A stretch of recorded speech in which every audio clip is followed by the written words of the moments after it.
Okay everyone, welcome back to another video on the channel today. Today we're going to be reviewing the BenQ MOBIUZ EX3415R gaming monitor that has been mainly created for sim racing in mind. So yeah, big shout out to all the subscribers for giving me these opportunities by watching my videos and hitting that like button, etc. It's truly amazing. So yeah, I've been given this monitor to play with, use in PC racing, console racing, and I'm going to give you my opinion whether, what I rate this in terms of console and PC, because there's two very different views from my perspective with regards to this monitor, whether it's for console or PC.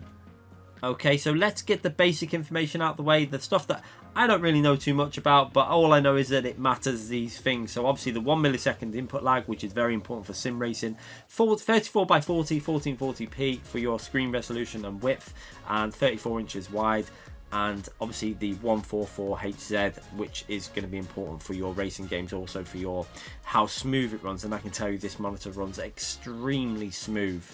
Also, you've got your HDR 400 for your HDR content, and I will say that this monitor definitely has an improvement on the HDR compared to the monitor that I was using before.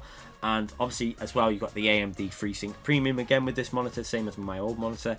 One thing I will say as well though, if you have got an RTX card, I think it's a 20 series or higher, I've got an RTX 3070, and although it doesn't state it as a compatible, in terms of it's noted as a compatible monitor, when I put it on and activated it, it worked absolutely perfectly fine, no issues at all, silky smooth, even smoother than my old monitor.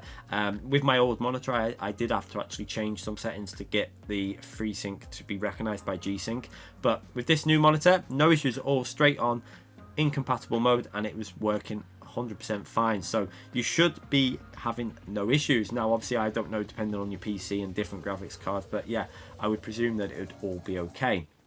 So in terms of connectivity for this monitor, you do have two HDMI 2.0 ports, one display port version 1.4, and one USB type B and two USB 3.0 on the back of the monitor. Now one thing I'm going to say again with this monitor is a little bit of an annoyance with regards to the placement of these ports. The same issue that I had with my old BenQ monitor. It's not the end of the world, it's just a bit fidgety when trying to put all the leads in, because it's underneath the back of the monitor and it's quite hard to get into and obviously find where you're putting them in and stuff like that. So when you're constantly taking leads out like myself, it does get a little bit fidgety, but it's not the worst thing ever. Another thing to point out, you obviously get your HDMI lead and the DisplayPort lead and the USB leads in the box with the packaging, so you do not need to go out and buy any of them with this monitor. Another really good quality of life thing that we did mention on our review of the old BenQ monitor was the lack of remote. This time this monitor does have the remote, and I have to say, massive quality of life improvement for the monitor. I do really like that they've included that with this monitor. So let's go into the review side, and more so now with regards to the console. So for your Xbox, PlayStation 5, PlayStation 4, and this is going to be the same for all consoles. So no console actually supports native widescreen. Xbox does support 1440p, but it doesn't do widescreen. The PS5 doesn't support 1440p. However, what it will do is it will upscale and you'll actually get 4K textures, because it'll actually, I think the monitor actually upscales internally, so you kind of do get the higher quality image. Now this monitor was definitely better at doing this than my old monitor, the BenQ monitor that I had before. On that I used to just run 1080p, but this monitor definitely had a noticeable improvement in my personal opinion. So yeah, you can run in 4K with this monitor. However, like I say, everything gets stretched and goes very wide, and obviously with this monitor again, because it's 120Hz compatible, you can run your 1080p content in 120. However, you can't run 4K because you will need a HDMI 2.1 monitor for that feature. But if you're running 1080p, you can easily run 120Hz for games that support that content. So let's take a look at some GT Sport running on the replay camera, and I will say this actually looks a little bit better on the replay camera than when you're actually playing the game, because obviously I think it might be to do with the replays being on a different format. So you can see straight away the image is a little bit squashed, the cars almost look a little bit flat. Now some people will 100% be perfectly fine with this. I'm sure there'll be plenty of people that will say that's fine, I can put up with that, I'm quite happy to play my games at that. But I just wanted to get this out there just so people know that on console it does look a little bit flat and squashed looking, especially when you're racing. I noticed in Group 2 cars, for example, on GT Sport, everything looked very squashed and flat.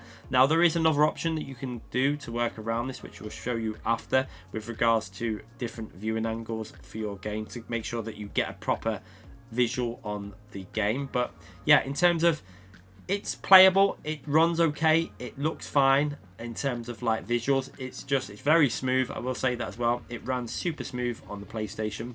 Again, smoother than my old monitor. It looked a lot better visually as well. But the squished look of the game was a bit too much for me.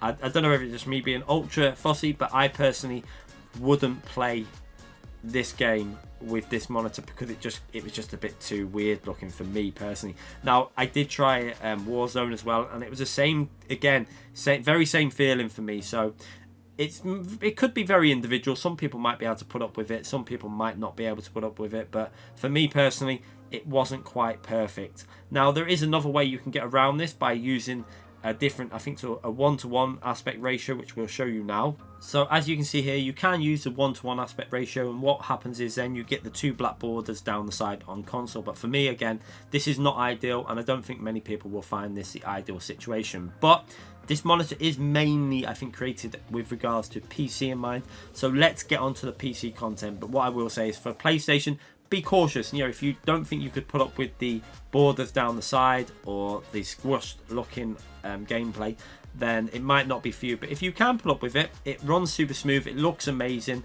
visuals are stunning, and also another point out is this monitor does have audio, so we'll show you that with regards to the PC content now. Okay, so let's get into the area where this monitor really is positive, and that is on the PC side of things with regards to sim racing. So Assetto Corsa, iRacing, it's unbelievably good. So in terms of your smoothness with the even though we've got a G-Sync obviously graphics card, we've got the Nvidia, but even though this is FreeSync, it runs so smooth. Not a single real hiccup with regards to the frame rate. It was just rock solid. I think this was running at 144 FPS at this point here now, so we were actually picking up around about 128. It was dipping between 128 and 138 on the replay on the epic settings. So yeah, you couldn't really see any hiccups in the frame rate. Absolutely silky smooth, and that's with this being a FreeSync monitor, and I've got the RTX 3070, so it clearly runs with no issues. I didn't have to change any settings, perfectly fine. Some people might have to, I don't know 100%, but some people may have to, depending on what graphics card they have, whether it's a 20 series or 30 series or what PC they've got. But from my PC, I didn't need to change a single thing. Everything runs perfectly smooth, even though it wasn't stated as being a listed compatible monitor. But yeah, if you're looking for a PC monitor for your ACC content, for your iRacing, for playing on them games, I really don't think you can go wrong with this monitor. And again, the first thing I noticed when I put iRacing on was just how much the colours popped out compared to on my other monitor. Everything looked more vibrant. It looked a lot more visually appealing. So again, massive improvement over the other monitor. Not that other monitor was bad, but this monitor definitely looked a little bit more appealing to the eye on even iRacing, which isn't the most graphically amazing game you're ever going to come across. Another thing with this monitor is my old monitor did not have an audio output from the actual monitor. This monitor does, and it's not that bad at all. I'm going to show you now, and this was actually recorded from my mobile phone because this is the only device I had to record in high resolution at 60 FPS. So bear that in mind. This is recorded from an iPhone, but it still picks up quite nice audio. So I think it's obviously a lot better in person when you're there. But yeah, the audio on this monitor is actually pretty decent. You could 100% get away with playing without a headset with this monitor.